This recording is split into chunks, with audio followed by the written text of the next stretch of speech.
واقعہ کربلا تاریخ کا دردناک واقعہ ہے۔ یہ اقتدار کی جنگ نہیں تھی، اقدار کی جنگ تھی۔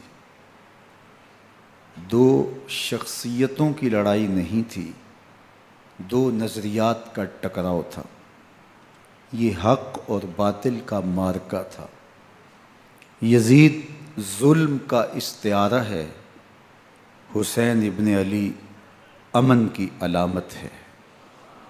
یزید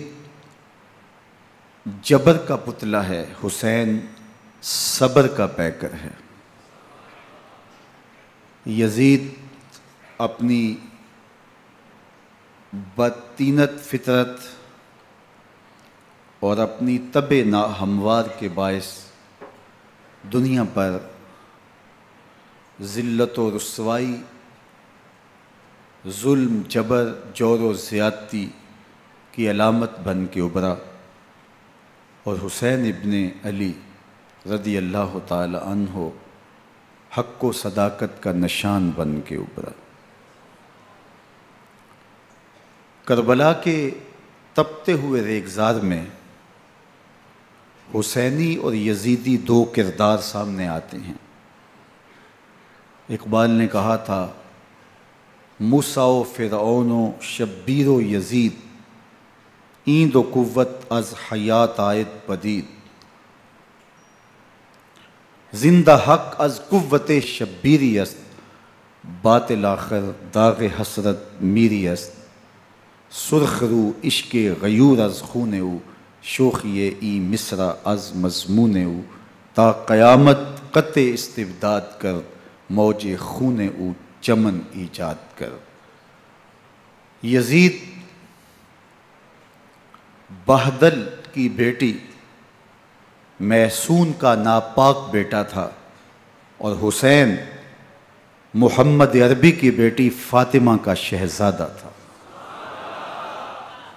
یزید دمشق کے اطراف میں سرجون اور جریر، اختل جیسے اوباشوں کے جھرمٹ میں پل کے جوان ہوا۔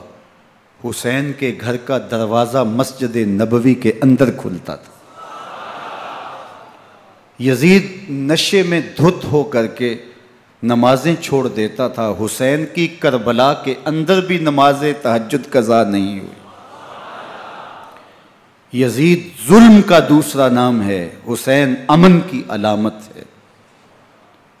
یزید نے زندگی میں ایک مرتبہ حج کیا اور شراب کے مٹکے ساتھ لے کے آیا، اور اختل اور دیگر گویوں اور مغنیوں کو اپنے ساتھ رکھا تاکہ سفر آسانی سے کٹے۔ حسین ابن علی نے 25 حج سواری ہونے کے باوجود پیدل کیے۔ یزید حج بیت اللہ کے بعد مدینہ المنورہ آیا اور شراب کی ایک مجلس بپا کی۔ حضرت امام حسین رضی اللہ تعالی عنہ جب وہاں پہنچے تو شراب کی پھیلی ہوئی بدبو کو محسوس کرتے ہوئے فرمایا، یہ بو کیسی ہے؟ تو نشے میں دھت یزید بولا، یہ شام میں بنتی ہے، اور ایک جام منگوایا اور اس کو پیتے ہوئے دوسرا جام حضرت امام حسین رضی اللہ تعالی عنہ کی طرف بڑھاتے ہوئے کہا، ابا عبداللہ لیجئے۔ تو حضرت امام حسین رضی اللہ تعالی عنہ نے فرمایا، میں اس کی طرف دیکھتا بھی نہیں ہوں، اور پھر وہ عشقی اشعار پڑھنے لگا۔ جب یزید کی شراب نوشی کا منظر امام حسین رضی اللہ تعالی عنہ اپنی آنکھوں سے دیکھ چکے تھے تو مجھے بتاؤ، یزید کے ہاتھ پہ امام حسین کا پاک ہاتھ کیسے آتا؟ حضرت امام حسین رضی اللہ تعالی عنہ جس ماحول میں پلے تھے، جس ماحول میں پرورش پائی تھی، جس ماحول میں رہے تھے، وہ پاکیزہ اور تقدس مآب ماحول تھا۔ اور یزید کبھی اطراف دمشق میں، کبھی غوطہ میں، کبھی الخضرہ محل میں، اور کبھی کہاں اور کبھی کہاں داد عیش دیتا رہا اور لہو و لعب کے اندر مصروف رہا، اور اس کی زندگی ان چیزوں سے عبارت تھی۔ وہ محرمات کو حلال قرار دیتا، شراب نوشی اس کی ہڈیوں میں رچی ہوئی تھی، اور شریعت بیضا کا مذاق اڑایا کرتا۔ اور حسین ابن علی رضی اللہ تعالی عنہ کی دوستیاں جن لوگوں سے تھی وہ عبداللہ ابن عباس تھے، عبداللہ ابن عمر تھے، حضرت عبد الرحمن بن ابو بکر رضی اللہ تعالی عنہ تھے۔ یزید تو جوا کھیلتا رہا، یزید تو قمار بازی کرتا رہا، یزید تو شراب نوشی کرتا رہا، اور حسین ابن علی مسجد نبوی کے ممبر میں حضور کے پہلوؤں میں بیٹھتے رہے۔ زمانے نے وہ منظر دیکھا کہ سرخ رنگ کے جوڑے پہنے ہوئے حسنین کریمین حجرہ فاطمہ سے نکلتے ہیں، کم عمری کی وجہ سے کبھی گرتے ہیں کبھی سنبھلتے ہیں، اور آقا کریم خطبہ ارشاد کر رہے ہیں، خطبہ چھوڑ کے حضور نے شہزادوں کو اٹھا لیا۔ وہ منظر بھی زمانے نے دیکھا۔ حضرت عبداللہ بن شداد کہتے ہیں کہ حضور سجدے میں تھے اور سجدہ اتنا طویل ہو گیا، ہمیں لگا یا تو وحی کا نزول ہو رہا ہے یا پھر اللہ کا حکم آ گیا اور اللہ کے محبوب کی روح قبض کر لی گئی۔ لیکن میں نے جب نظریں اٹھا کے ننکیوں سے دیکھا تو کیا منظر تھا کہ حسین ابن علی حضور کی پشت پہ بیٹھے ہوئے اور میرے آقا سجدے کو طول دے رہے ہیں۔ اللہ اکبر! حسین کے لیے پیغمبر کے سجدوں کو طول دیا جا رہا ہے۔ حسین ابن علی کبھی ممبر پہ حضور کی اطراف میں بیٹھتے ہیں، وہ منظر بھی دنیا نے دیکھا کہ حضور کے مبارک کندھوں پر حسین ابن علی بیٹھے ہیں اور حضور کی زلفوں کو پکڑا ہوا ہے۔ تو حضرت عمر رضی اللہ تعالیٰ عنہ دیکھ کے کہتے ہیں واہ واہ کیسی سواری میسر آئی حسین ابن علی کو۔ تو میرے آقا مسکرا کے کہتے ہیں عمر سواری دیکھتے ہو سوار بھی تو دیکھو۔ اللہ اکبر! حضرت اسامہ بن زید بن حارثہ رضی اللہ تعالیٰ عنہ فرماتے ہیں رات کا ایک پہر گزر گیا اور مجھے حضور سے کوئی کام تھا، میں آقا کریم کی خدمت میں حاضر ہوا، در دولت پہ دستک دی، حضور تشریف لائے تو چادر اوڑی تھی، بکل کی ہوئی تھی میرے حضور نے، تو میں نے اپنی حاجت کہی تو حضور نے میری حاجت پوری کر دی۔ لیکن ایک منظر میں نے دیکھا کہ حضور نے جو چادر کی بکل فرمائی تھی اس کے اطراف میں پہلوؤں میں ابھار تھے جس طرح اندر کوئی ہو۔ مجھ سے نہ رہا گیا، میں نے پوچھ لیا، میں نے کہا بندہ نواز چادر کے اندر کیا ہے؟ فَكَشَفَهُ، تو حضور نے چادر کو کھول دیا۔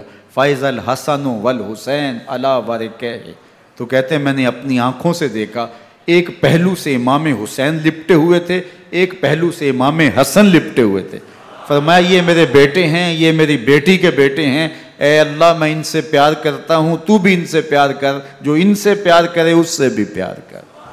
ان کی محبت کا درس دیا، ان کے پیار کا سبق پڑھایا، کہا ان سے پیار کرنے والا میرے سے پیار کرنے والا ہے، ان سے بغض رکھنے والا میرے سے بغض رکھنے والا ہے۔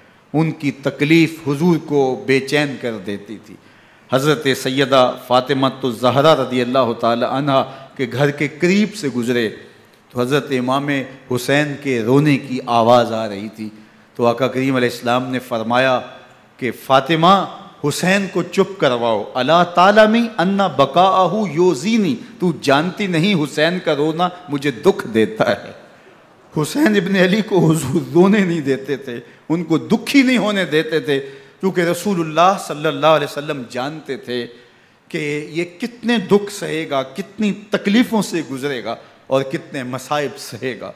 زمانے نے وہ گھڑیاں بھی دیکھیں کہ حضرت حذیفہ بن یمان رضی اللہ تعالیٰ عنہ فرماتے ہیں کہ میں حضور کی خدمت میں نماز مغرب کی ادائیگی کے لیے حاضر ہوا، اور میں نے یہ اجازت خاص طور پہ اپنی ماں سے اس شرط پہ لی تھی کہ امی آپ مجھے اجازت دیں، میں حضور کی خدمت میں حاضر ہوتا ہوں، مغرب کی نماز بھی ادا کروں گا اور پھر حضور سے عرض کروں گا حضور میرے لیے اور میری ماں کے لیے بخشش کی دعا کر دیجئے۔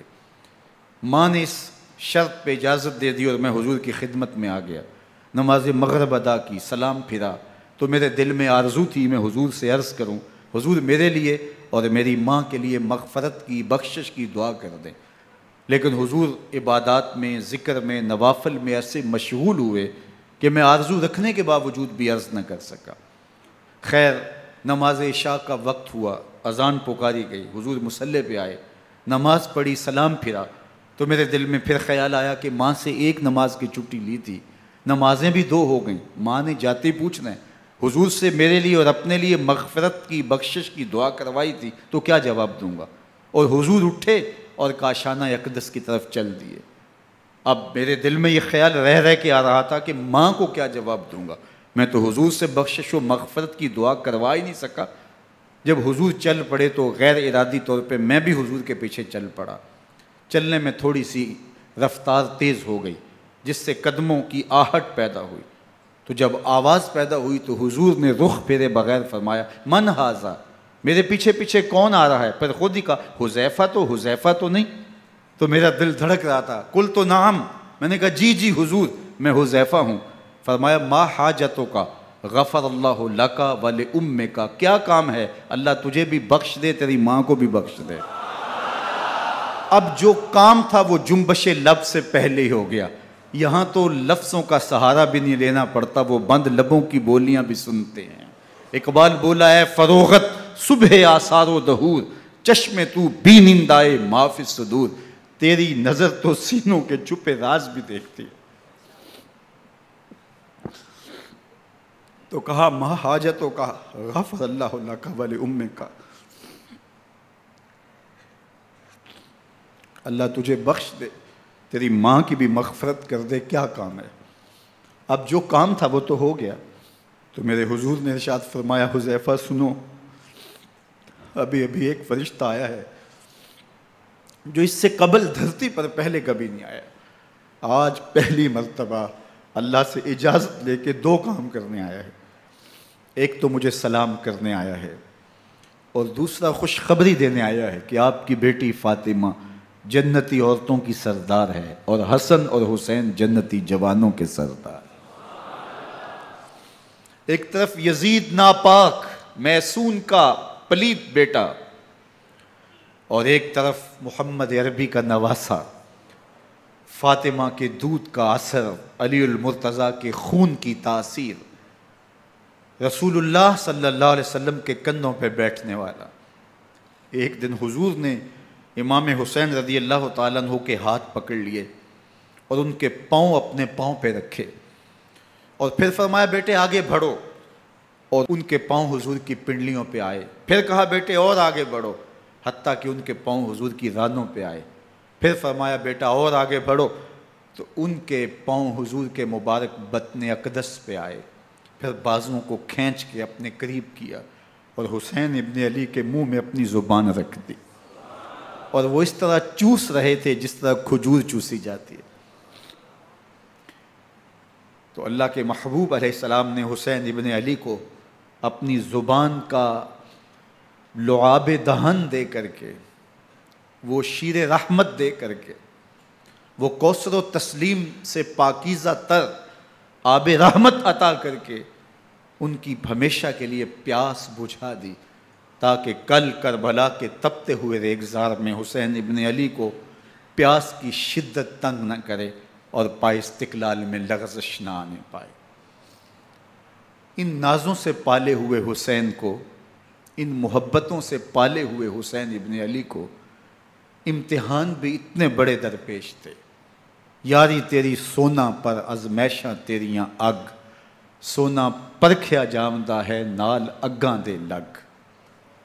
جتنا بڑا شخص ہوتا ہے اتنی آزمائشیں بھی بڑی ہوتی ہیں۔ پیغمبر رحمت کی آغوش میں کھیلنے والا، حجرہ فاطمہ کا جانشین، مصلی رسول کا وارث، منبر رسول صلی اللہ علیہ وآلہ وسلم پر حضور کے مبارک پہلو اور گود میں بیٹھنے والا حسین، حضور کی زبان چوسنے والا حسین، حضور کے کندھوں پہ سواری کرنے والا حسین، آقا کریم علیہ الصلوۃ والسلام کے مبارک سجدے کی حالت کے اندر حضور کی پشت پہ کھیلنے والا حسین، جس حسین کا دروازہ مسجد نبوی کے اندر کھلتا تھا اور یزید کی کرتوتوں کے چشم دید گواہ تھے۔ یزید جب تخت نشین ہوتا ہے تو اسے یہ فکر ہوتی ہے کہ امام حسین، عبداللہ بن زبیر، عبداللہ بن عمر، عبداللہ ابن عباس یہ میری بیعت کریں۔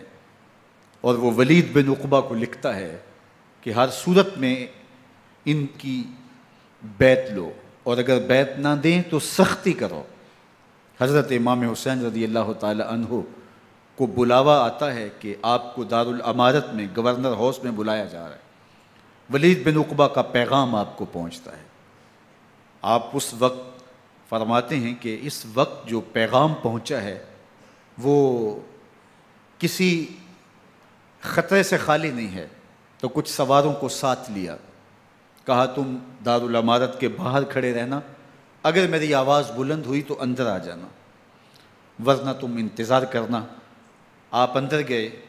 ولید بن عقبہ نے مروان کو بھی بلایا تھا۔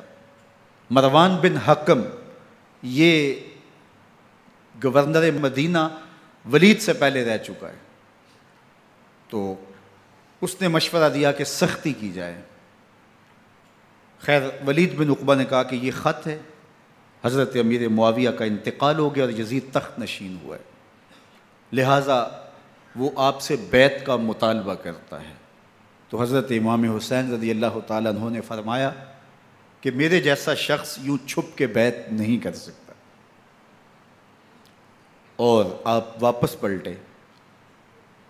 مروان بن حکم نے ولید بن عقبہ کو کہا کہ یہ موقع ہے جانے نہ دیا جائے، اگر یہ نکل گئے تو دوبارہ تم قابو نہیں پا سکو گے، اور انہیں یہیں قتل کر دیا جائے۔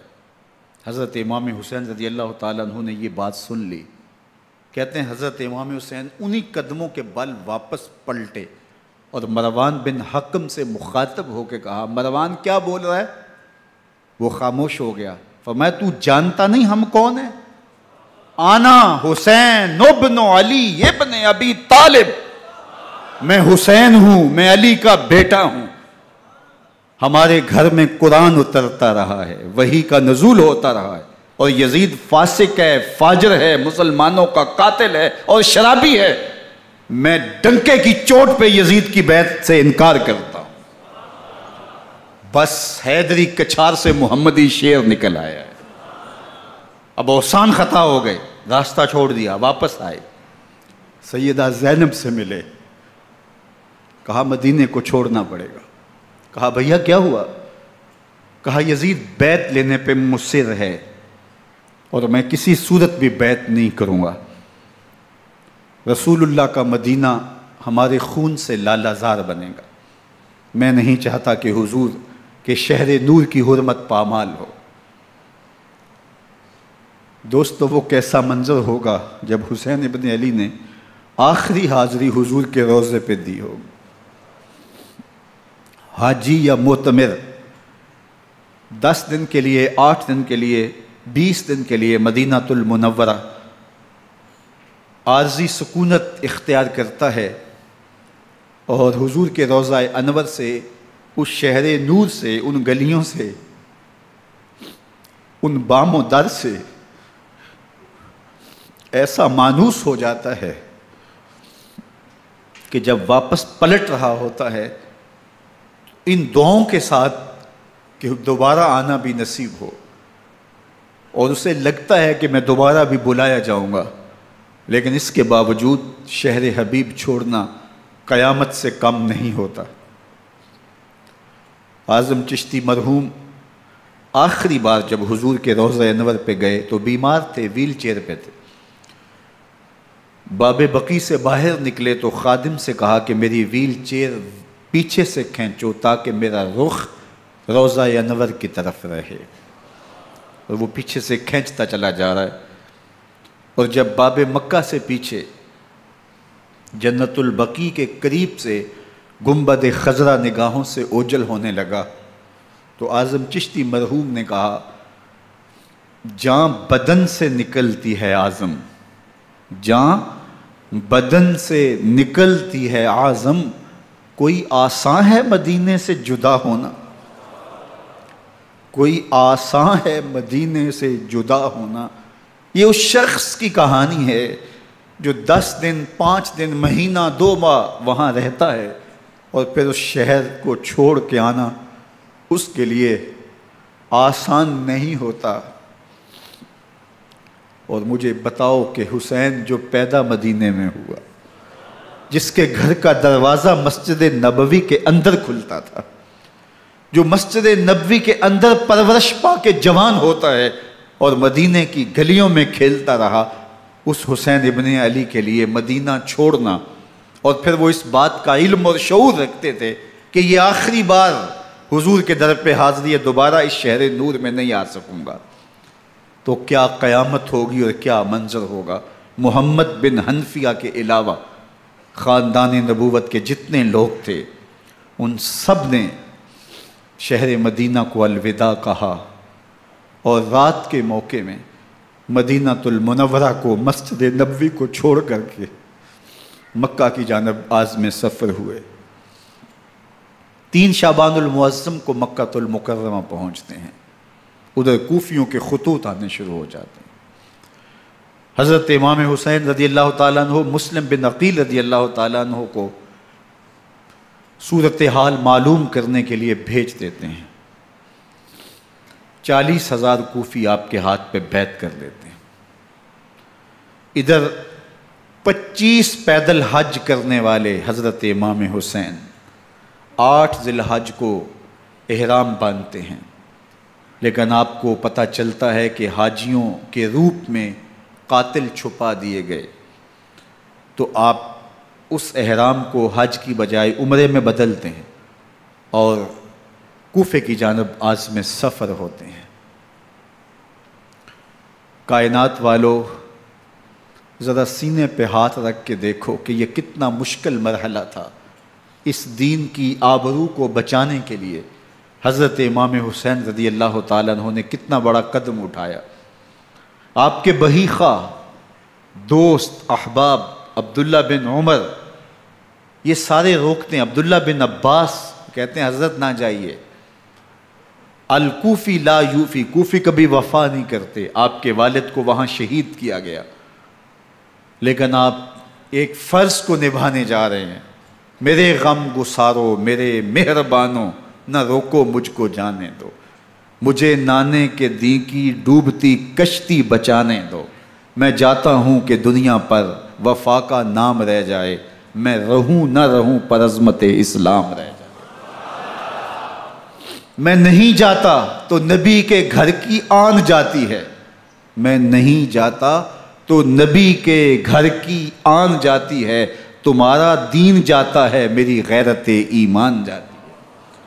حضرت امام حسین یہاں سے چلتے ہیں، ابھی راستے میں ہی پہنچتے ہیں کہ یہ خبر آتی ہے کہ کوفے والوں نے بے وفائی کر دی، حضرت مسلم بن عقیل رضی اللہ تعالیٰ عنہ کو شہید کر دیا گیا، نعمان بن بشیر معزول کر دیے گئے، ابن مرجانہ ابن زیاد وہاں متعین کر دیا گیا جو سخت گیر شخص تھا، اور اس نے لوگوں کو ڈرایا دھمکایا اور کوفے کے لوگوں کے دل بدل گئے اور وہ بیتیں توڑنے لگے۔ وہ منظر مسجد کوفہ کا کتنا دلگداز تھا، جب امام نماز کے لیے کھڑے ہوئے تو 40,000 لوگ آپ کے پیچھے تھا۔ جب سلام پھیرا اور امام نے دیکھا کہ پیچھے لوگ نہیں ہیں، پھر لوگوں نے اپنے دروازے بھی بند کر لیے۔ رات کی تنہائیاں ہیں اور حضرت مسلم بن عقیل کو کوئی پناہ دینے والا نہیں ہے، لوگوں نے دروازے بند کر لیے کہ کہیں ہمارے گھر میں نہ آ جائیں اور ہم مشقت اور حکومتی تشدد کا شکار نہ ہوں۔ کتنا دردناک لمحہ ہے حضرت مسلم بن عقیل رضی اللہ تعالیٰ عنہ پہ، اور پھر حضرت مسلم بن عقیل بے دردی سے شہید کر دیے جاتے ہیں۔ آپ ابھی راستے میں ہیں، یہ ساری کہانی پہنچتی ہے کہ حضرت مسلم شہید کر دیے گئے اور بے دردی سے شہید کر دیے گئے۔ وہ جنہوں نے خط لکھے تھے کہ ہم آپ کے ساتھ ہیں اور ہم منتظر ہیں، چشم برا ہیں، آپ کے قدموں کی چاپ سننے کے لیے بےتاب ہیں، آج انہوں نے بیتیں توڑ دی، 40,000 کوفی منحرف ہو گئے۔ مسجد کوفہ کا وہ منظر کس قدر روح کو تڑپا دینے والا تھا۔ ہم پچھلے سال عصر اور مغرب کے درمیان جب کوفہ پہنچے تو سورج ڈوبنے کے قریب تھا۔ میں نے اپنی زندگی میں اتنا اداس موسم کہیں نہیں دیکھا جتنا اداس موسم کوفے میں دیکھا۔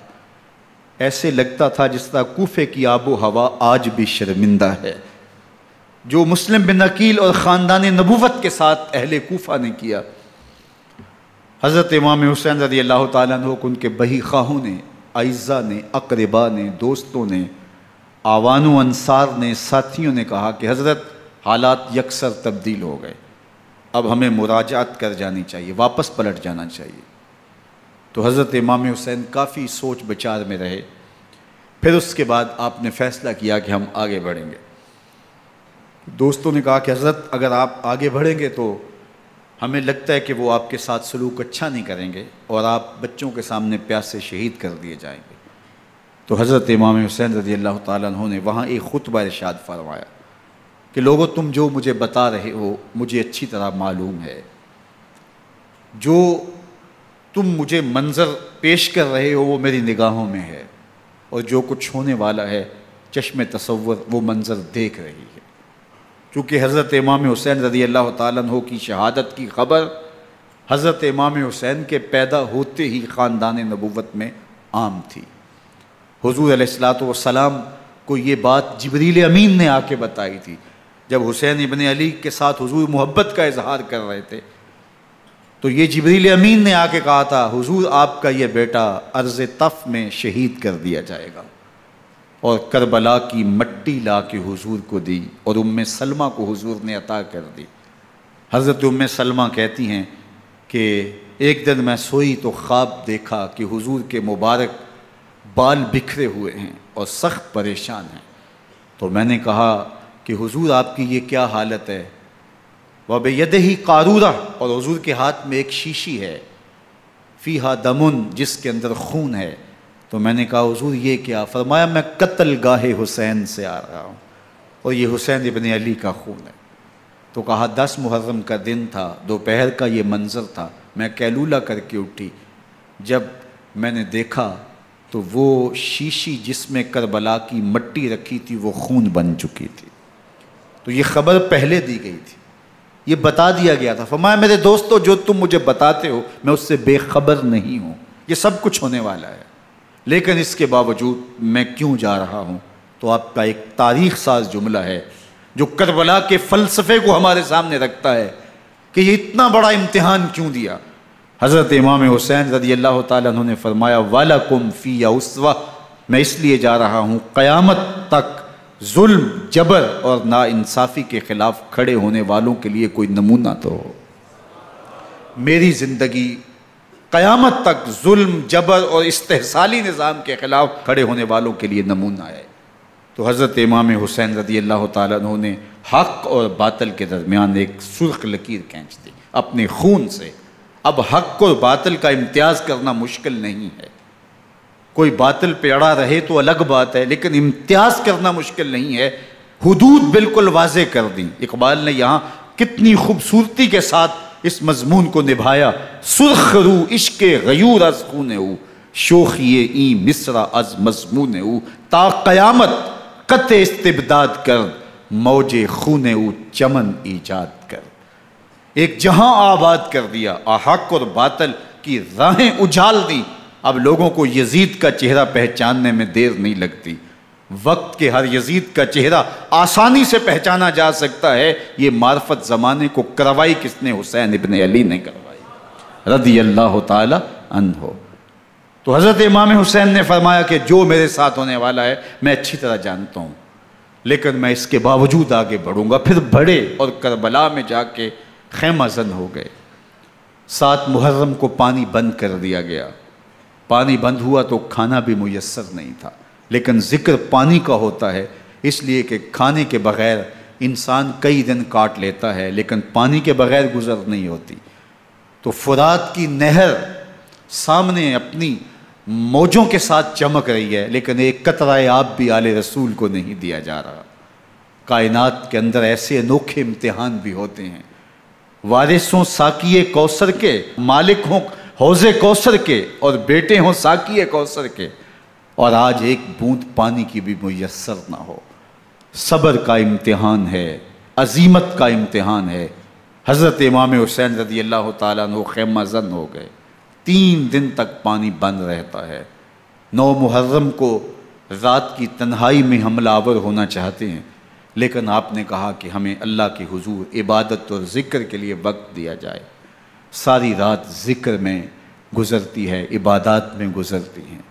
رات کے اندھیرے میں آپ چراغ بجھا دیتے ہیں۔ آوان و انصار کو کہتے ہیں کہ ان کی دشمنی میرے ساتھ ہے، انہیں میرا خون چاہیے، اگر تم رات کی تاریکی میں نکل جاؤ تو میں تم سے کوئی مواخذہ نہیں کروں گا، اور یہ بھی تمہارا پیچھا نہیں کریں گے، اس لیے کہ ان کا مطلوب تم نہیں ہو، ان کا مطلوب میں ہوں۔ جب چراغ جلایا تو کوئی بھی نہیں گیا۔ مسلم بن نوسجہ کھڑے ہو کے کہتے ہیں حضرت اگر ہمارے بدن کو 70 بار کاٹا جائے اور جلایا جائے اور ہواؤں میں اڑا دیا جائے پھر بھی آپ کا ساتھ نہیں چھوڑیں گے۔ 70 سال کے بوڑھے ہیں حبیب بن مظاہر، کہتے ہیں حضرت آپ کو چھوڑ کے جائیں کہاں، آپ کو چھوڑ کے جائیں کہاں، کوئی ساتھ چھوڑنے کے لیے تیار نہیں ہے۔ پیاس ہے، سخت گرمی ہے، کربلا کا ماحول ہے، 72 افراد اور خاندان کی خواتین میدان کربلا میں خیمہ زن ہیں۔ دوسری طرف لشکر اعداء اشقیا 22,000 کی تعداد میں مقابلے میں، ایک روایت 30,000 کی ہے۔ ان صرف 72 پیاسے لوگوں کے لیے اتنے لوگوں کو جمع کرنے کا مقصد خوف زدہ کرنا تھا۔ شرط ہے کہ یا یزید کی بیعت کر لیں، محاصرے توڑ دیں گے، پانی دستیاب ہوگا، اعزاز و اکرام سے نوازا جائے گا، خزانوں کے منہ کھول دیے جائیں گے۔ لیکن حسین ابن علی کہتے تھے سب کچھ لٹ جائے گا، باطل کے ہاتھ پہ ہاتھ نہیں رکھوں گا۔ اللہ اکبر۔ اب صبح طلوع ہوتی ہے، عاشور کا دن چڑھتا ہے، سورج اپنی پوری تمازت کے ساتھ گرمی برسا رہا ہے۔ آج خاندان نبوت کا امتحان زمانے نے دیکھنا ہے۔ رسول اللہ کا لعاب چوسنے والا اس کے صبر کا آج امتحان ہے، حضور کے کندھوں پہ کھیلنے والے حسین کا آج امتحان ہے۔ اللہ اکبر۔ حسین ابن علی تمام حجت کرتے ہیں میں نے تمہارا کچھ نہیں بگاڑا، میں نے کسی کا خون نہیں کیا، میں نے کوئی زیادتی نہیں کی، تم کیوں میرے قتل کے در پہ ہو؟ تم جانتے نہیں میں کون ہوں؟ میں تمہارے نبی کا نواسا ہوں، رسول اللہ صلی اللہ علیہ وآلہ وسلم کے کندھوں پہ کھیلتا رہا ہوں، حضور کا لعاب چوستا رہا ہوں، اور میں بوسہ گاہے رسول صلی اللہ علیہ وآلہ وسلم ہوں۔ لیکن ان اشقیاء کے دل پر کوئی چیز اثر انداز نہیں ہوتی۔ ایک ہور ہے، اللہ اس کے دل میں نرمی ڈالتا ہے۔ پہلے تو امام حسین کو گھیر کے لے کر کے آتا ہے، لیکن بعد میں وہ قافلہ یزید سے قافلہ حسین کی طرف آ جاتا ہے۔ امام حسین فرماتے تو دنیا میں بھی ہور ہے، آخرت میں بھی ہور ہے، آزادی مل جاتی ہے۔ باقی 22,000 کا لشکر جرار امام حسین کے قتل کے در پہ ہے۔ پھر تاریخ نے خاندان نبوت کا وہ انوکھا امتحان دیکھا۔ حضرت امام حسین کے بچے بالخصوص خواتین پیاس کی شدت میں حلق خشک ہیں۔ حضرت سکینہ تڑپ کے اپنے باپ سے کہتی ہیں کہ مجھے 6 ماہ کے علی اصغر کی پیاس نہیں دیکھی جا رہی۔ بچے کو ہاتھوں پہ اٹھاتے ہیں اور نہر فرات کے کنارے پہنچ کے فرماتے ہیں اشقیاء سے مخاطب ہو کے تمہارا معاملہ میرے ساتھ ہے، اس 6 ماہ کے بچے نے تمہارا کچھ نہیں بگاڑا، اور چلو بھر کے اس کا حلق سیراب کرنا چاہتے ہیں۔ ایک 2 شاخہ تیر آتا ہے جو حضرت علی اصغر کے گلے کو چیر دیتا ہے۔ راوی لکھتے ہیں کہ وہ عام تیر نہیں تھا، جانوروں کو شکار کرنے کے لیے جو بڑے تیر ہوتے ہیں وہ 2 شاخہ تیر تھا۔ وہ گردن کو کاٹ دیتا ہے، خون بہنے لگتا ہے، گردن لٹک جاتی ہے۔ حضرت امام حسین وہ بہتا ہوا خون اپنے چلو میں لیتے ہیں اور آسمان کی طرف اچھال کے کہتے ہیں مالک حسین کی یہ قربانی بھی قبول فرما۔ یہ تماشا لبے بام نہیں ہے، بچہ بیمار ہو ڈاکٹر جواب دے دیں، ماں باپ کے ہاتھ پھول جاتے ہیں، زندگی کی سانسیں ابھی چل رہی ہوتی ہیں، لیکن ڈاکٹر کہے کہ یہ میرے بس کا روگ نہیں ہے، کہیں اور لے جاؤ، تو زندگی کا لف و نشر غیر مرتب ہو جاتا ہے۔ میں سلام پیش نہ کروں حسین ابن علی کو، 6 ماہ کا علی اصغر ہاتھوں میں دم توڑتا ہے، گردن لٹک جاتی ہے، خون بہہ رہا ہے، اب خیموں کی طرف بڑھ رہے ہیں، لیکن زبان پہ شکایت نہیں ہے، کہتے ہیں مالک حسین کی یہ قربانی قبول کر لے۔ اب خیموں کی طرف آنا، شہر بانوں ام رباب سیدہ زینب حضرت سکینہ سلام اللہ علیہا کا سامنا کوئی آسان کام نہیں تھا، لیکن حسین ابن علی آتے ہیں، شہزادے کو یہاں خیموں کے قریب رکھ کے کہتے ہیں کہ یہ حوض کوثر سے سیراب ہو گیا ہے۔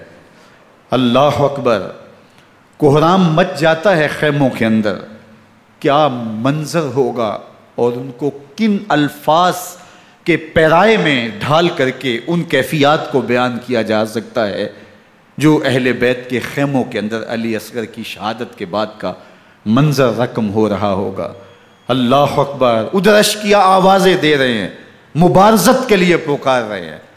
زمانے نے پھر وہ منظر بھی دیکھا کہ جوان بیٹے کو 18 سال کی کمائی حضرت امام حسین میدان عمل میں بھیج رہے ہیں۔ وہ علی اکبر جو حسین کا نور نظر ہے، آنکھوں کا قرار ہے، دل کی تسکین ہے۔ اور پھر حضرت علی اکبر جب گھوڑے کی زین سے فرش زمین پہ گرتے ہیں تو باپ کو آواز دیتے ہیں، اور حضرت امام حسین جو ہے وہ آگے جا کے بیٹے کی لاش اٹھاتے ہیں۔ اللہ اکبر، 18 سال کے بیٹے کی لاش کو کندھوں پہ اٹھا کے خیموں تک لاتے ہیں اور ہاتھ پھیلا کے کہتے ہیں مالک حسین کی یہ قربانی بھی قبول فرما۔ کبھی قاسم بن حسن کی لاش اٹھا کے لاتے ہیں، کبھی اون و محمد کی لاشیں اٹھا کے لاتے ہیں، بتیجوں کی، بھانجوں کی، بھائی عباس کے کٹے ہوئے بازو اور زخموں سے چھدا ہوا لاشا۔ کیا کیا قیامتیں تھیں جو اس کربلا کے ایک میدان کے اندر نہیں توڑی گئیں۔ حضرت امام حسین پر دکھ پہ دکھ، تکلیفوں پہ تکلیفیں، اب 71 لاشیں اٹھا کے خیموں تک پہنچا چکے، اور ادھر مبارزت کی دعوت دی جا رہی، آؤ میدان عمل میں آؤ، اب دیر کیوں کر رہے ہو۔ رسول اللہ کا حرم، رسول اللہ کی شہزادیاں جو نازوں میں پلی تھیں، وہ کلیاں جو شبنم کا بوجھ بھی گوارا نہیں کر سکتی تھی، آج مصیبتوں کے پہاڑ ٹوٹ گئے۔ حضرت امام حسین کبھی شہربانوں کو، کبھی ام رباب کو دلاسا دیتے ہیں، کبھی حضرت زینب کو کہتے ہیں۔ حضرت زینب کربلا کے اس میدان کے اندر بڑے حوصلے کے ساتھ اپنے بھائی کے ساتھ کھڑی رہی، اپنے 2 بیٹے راہ خدا میں پیش کیے، ان کی لاشیں وصول کی، لیکن زینب جس جرأت کے ساتھ، جس پامردی کے ساتھ اس سارے منظر کو حوصلے کے ساتھ سہتی رہی، وہ یقیناً حوصلہ سیدہ زینب سلام اللہ علیہا کا ہی ہے۔ لیکن یہ وہ منظر تھا کہ زینب کا دل بھی ڈول گیا جب حسین ابن علی گھوڑے پہ بیٹھنے لگے، اور ان کو گھوڑے میں بٹھانے والا کوئی نہیں تھا، اور جو بھی سوار جاتا پھر واپس اس کی لاش ہی آتی اور حسین ابن علی لے کے آتے۔ آج حسین ابن علی جا رہے ہیں، زندگی کا سارا سرمایہ لٹ رہا ہے، حضرت زینب سلام اللہ علیہا سنبھل نہیں رہی۔ حضرت امام رضی اللہ تعالیٰ عنہ اٹھے اور آپ نے حضرت زینب کو صبر کی تلقین کی اور کہا کہ صبر ہی بہترین ذریعہ ہے اور اللہ کی قربت کا ایک بہترین سبب ہے، اور ان کو صبر کی تلقین کرتے ہوئے فرمایا کہ میرے بعد تم نے اس ذمہ داری کو سنبھالنا ہے، اور ان مخدرات اسلام کی، ان شہزادیوں کے پردے کی تم نے حفاظت کرنی ہے۔ اور پھر گھوڑے کی زین کس کے امام حسین لشکر اشقیاء کی طرف بڑھتے ہیں۔ اب خیموں سے سسکیوں کی آواز آ رہی ہے، ان کا سردار، ان کا تاجدار آج سب کو چھوڑ کے کربلا کے میدان کی طرف بڑھ رہا ہے۔ جرم کیا کیا، قصور کیا کیا، اس نے کیا زیادتی کی کہ آج نیزوں اور انیوں کے مقابلے میں 22,000 کا لشکر حضرت امام حسین پہ ٹوٹ پڑتا ہے۔ آپ پھر اتمام حجت کرتے ہیں، میں نے کسی کو قتل نہیں کیا، خون ناحق نہیں بہایا، میرے خون کے درپے کیوں ہو، اپنی آخرت کیوں برباد کرتے ہو، تم جانتے نہیں میں کون ہوں، میں تمہارے نبی کا نواسا ہوں۔ لیکن ابن زیاد کہتا ہے مقابلے میں آؤ۔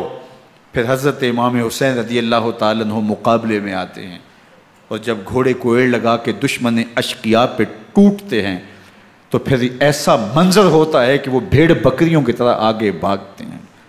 71 زخم کلیجے پہ لیے شجاعت کا یہ پیکر جب میدان میں آتا ہے، آواز آتی، یہ کون ذی وقار ہے، بلا کا شاہ سوار ہے، لباس ہے پھٹا ہوا غبار سے اٹا ہوا، تمام جسم نازنی چدا ہوا کٹا ہوا، یہ نبی کا نور عین ہے، یہ بالیقین حسین ہے، یہ حسین ابن علی ہے رضی اللہ تعالیٰ عنہ۔ پھر چاند بادلوں میں گھر جاتا ہے، شامی غنڈے تیر برساتے ہیں، تلواروں سے آپ کے بدن پر ضربیں لگاتے ہیں اور نیزوں سے آپ کے بدن کو پرو دیتے ہیں۔ جب آپ کا پیراہن بعد میں اتارا گیا تو آپ کے پیراہن میں 122 سوراخ تیروں کے تھے، 33 زخم تلواروں کے اور 34 گھاؤ نیزوں کے تھے۔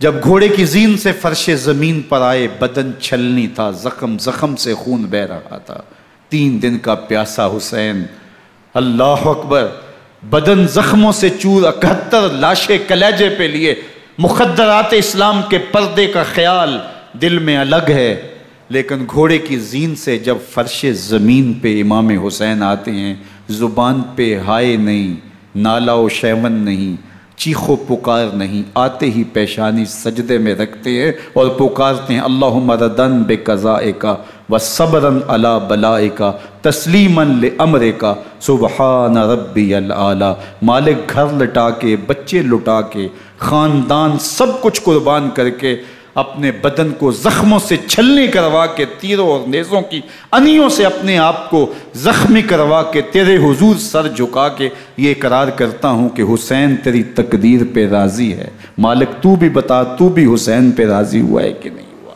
آواز آ رہی ہے، اس پیاسے پر علی شیر خدا کو ناز ہے، اس نواسے پر محمد مصطفیٰ کو ناز ہے۔ اوروں نے بھی سجدے کیے پر اس کا عجب انداز ہے، اس نے وہ سجدہ کیا جس پر خدا کو ناز۔ حسین ابن علی رضی اللہ تعالیٰ عنہ کا سر انور دست قاتل نے تب کاٹا جب وہ سجدے میں جھکا ہوا تھا۔ یزید نے کہا میں بیعت لوں گا، امام حسین نے کہا کبھی بھی نہیں دوں گا، یہ سر کٹ سکتا ہے جھک نہیں سکتا۔ سر کاٹ کے نیزے کی نوک پہ چڑھا دیا گیا اور یہ اس بات کا اعلان تھا کہ ہم جیت گئے اور حسینی ہار گئے، اور لشکر یزید میں غوغا مچ گیا، نقارے بجنے لگے کہ ہم جیت گئے، دیکھو امام حسین شہید کر دیے گئے، اور سر کاٹ کے نیزے کی نوک پہ چڑھایا گیا۔ لیکن لشکر یزید سے ہی آواز آئی یہ کیسا سر ہے جو کٹ کے بھی سر بلندی ہے، کٹ گیا ہے پھر بھی اونچا ہے، اللہ اکبر، یہ سر سجدے میں کٹا ہے، رب کے حضور عبادت کی حالت میں کٹا ہے۔ حسین آج بھی سجدے میں ہے، اللہ اکبر، حسین آج بھی سجدے میں ہے، بلکہ کٹے ہوئے سر کا رخ زمین کی جانب تھا اور کٹی گردن آسمان کی طرف، یوں نیزے پہ پرویا گیا۔ اللہ اکبر، ایک شاعر نے نقشہ کھینچا، بآنکھ سر نیزے پہ اور سوئے زمین ہے روح، یعنی سجدہ ثانی کی ہے آرزو۔ رکعت کے 2 سجدے ہوتے ہیں، ابھی ایک سجدہ ہوا تھا کہ دست قاتل نے سر کاٹ دیا، کہا حسین کی پیشانی میں دوسرے سجدے کی تمنا مچل رہی ہے۔ یہ تھا حسین ابن علی کا سجدہ، ساری زندگی رب کے حضور سجدہ قضا نہیں ہونے دیا۔ آج پانی نہیں ہے، اللہ اکبر، آج تیمم کر لیتے ہیں، آج اپنے خون کو اوڑھ کر کے حسین نے اپنی پیشانی اپنے مالک کے حضور جھکا کر کے عظیمت کی وہ انوکھی داستان رقم کر دی کہ صدیاں گزرنے کے باوجود بھی ان کی یادوں کے چراغ روشن ہیں۔ جب حضرت امام حسین اور دوسرے آیان و انصار کو شہید کر دیا گیا تو ان کے سر نیزوں کی نوک پہ چڑھا دیے گئے، حضرت امام حسین کا کٹا ہوا سر اور باقی 71 افراد کے کٹے ہوئے سر نیزوں کی نوک پہ، اور 10 سواروں کو ابن سعد نے کہا کہ ان کو رون دو، اور گھوڑوں کی ٹاپوں تلے حضرت امام حسین رضی اللہ تعالیٰ عنہ اور ان کے آوان و انصار کو جو ہے وہ روندا گیا، حتیٰ کہ ان کی استخوان مبارک، ان کی ہڈیاں بھی چور چور ہو گئیں۔ روننے سے قبل ان کا لباس اتار لیا، ان کے کپڑے اتار لیے گئے۔ اللہ اکبر، کیسی دردناک گھڑیاں تھیں۔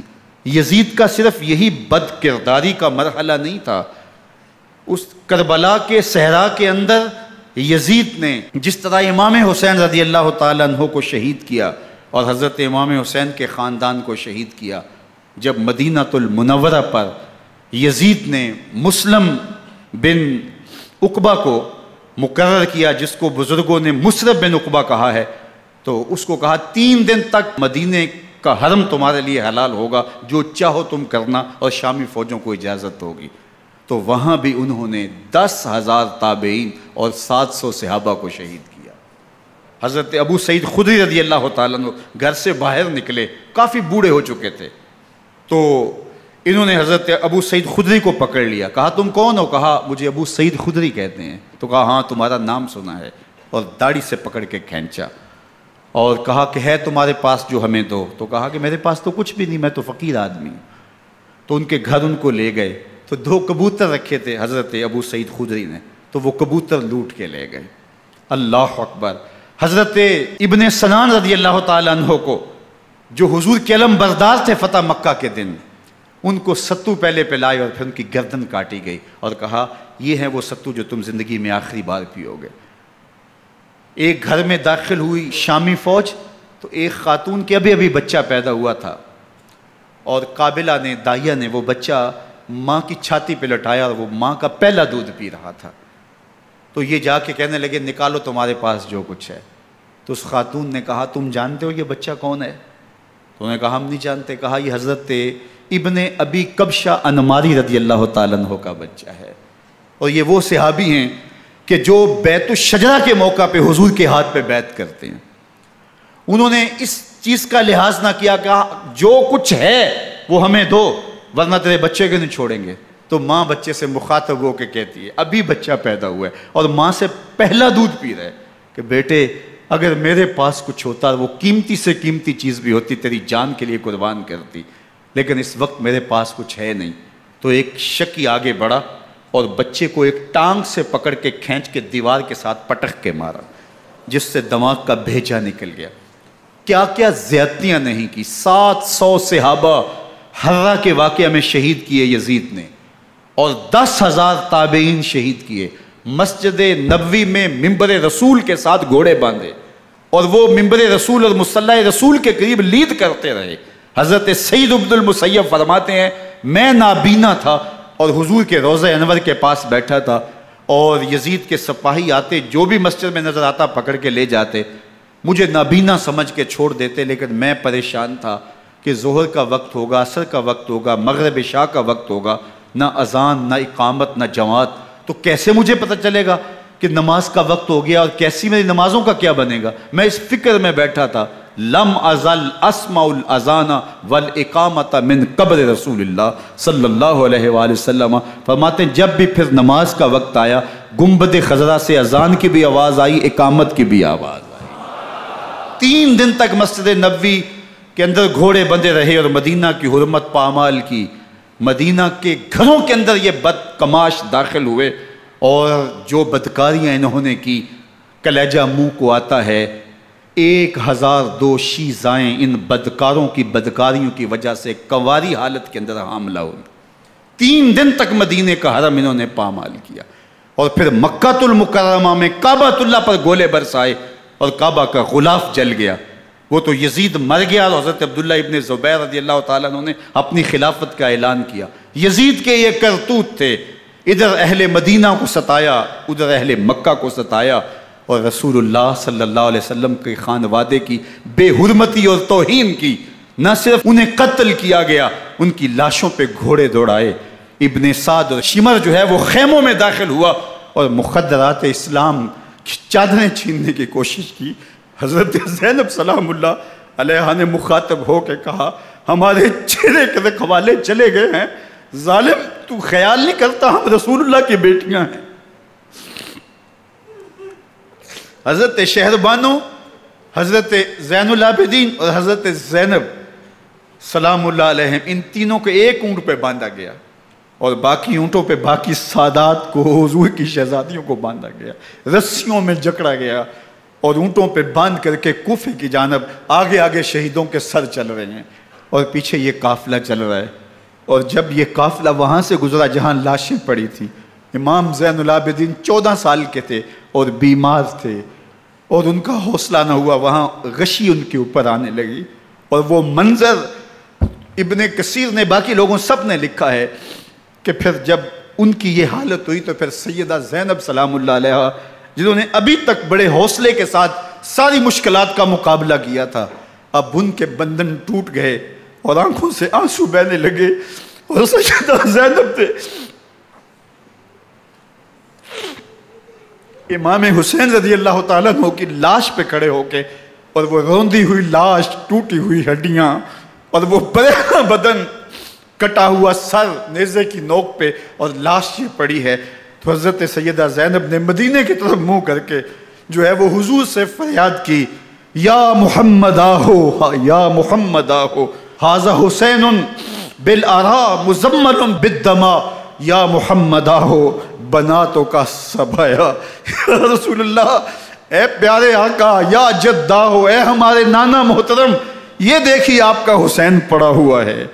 بدن سے کپڑے اتار لیے گئے، خاک ہوائیں اڑا رہی ہیں، اور اس کے اوپر چادر جو ہے وہ مٹی کی پڑ گئی ہے۔ حضور آپ کی اولاد کاٹ دی گئی، اور پھر کہا بناتوں کا سبایا، حضور دیکھیے آپ کی بیٹیوں کے ہاتھ باندھ دیے گئے ہیں، اونٹوں پہ کس دیا گیا ہے، سر شہیدہ آگے آگے چل رہے ہیں، اور حضرت سیدنا امام حسین کا آگے آگے سر ہے۔ راستے کے اندر ایک جگہ آئی، رات گزری اور ان کو اتارا گیا۔ رات کا موقع تھا، ایک خاتون آئی اور اس نے کوئی کھانا پیش کیا ان کو، اور کہا کہ میں کسی زمانے میں حضرت سیدہ فاطمہ الزہرا کی نوکری کیا کرتی تھی، ان کی لونڈی تھی، ان کی کنیز تھی، اور آج مجھے پتہ چلا کہ آپ لوگ گزر رہے ہیں، تو میں نے کہا کہ میں اپنی مخدومہ کے خاندان کی خدمت کروں۔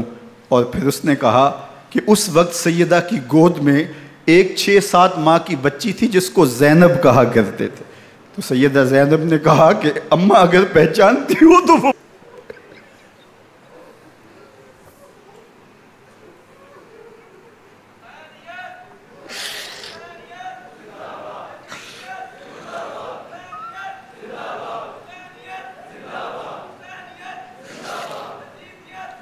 یہ تاراج اور لٹا ہوا کارواں پھر وہاں سے کوفے میں کیسے پہنچا، اور کوفے کے اندر سیدہ زینب سلام اللہ علیہا نے وہ یزید کے دربار میں، ابن زیاد کے دربار میں وہ جرأت آمیز جو باتیں کہیں، اللہ اکبر، زینب کی زبان میں علی کی خطابت بول رہی تھی، اور پھر دشمن اور دوست سارے رونے لگے، اور وہ کیا دل گداز منظر تھے۔ اور پھر یہ سروں کا قافلہ اور سادات کرام کا مشکیں کسی ہوئی ہیں اور اونٹوں پہ باندھے ہوئے، ان کو وہاں سے پھر قادسیہ، اور قادسیہ سے پھر دمشق یزید کے دربار میں پہنچایا گیا، اور وہاں سے یہ لٹے ہوئے خانمہ برباد تاراج لوگ مدینہ المنورہ میں کیسے پہنچے، اور اہل مدینہ نے کیسے استقبال کیا، اور وہ منظر کتنا دلگداز تھا جب اہل مدینہ زینب سے پوچھتے تھے زینب حسین کہاں ہے؟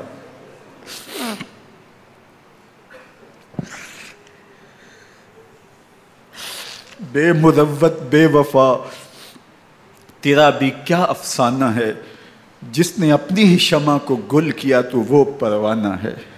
اپنے پیغمبر کے شہزادوں کو اور اپنے پیغمبر کی شہزادیوں کو جو دکھ اس امت نے دیے، یہ کائنات کی ایک انوکھی داستان ہے۔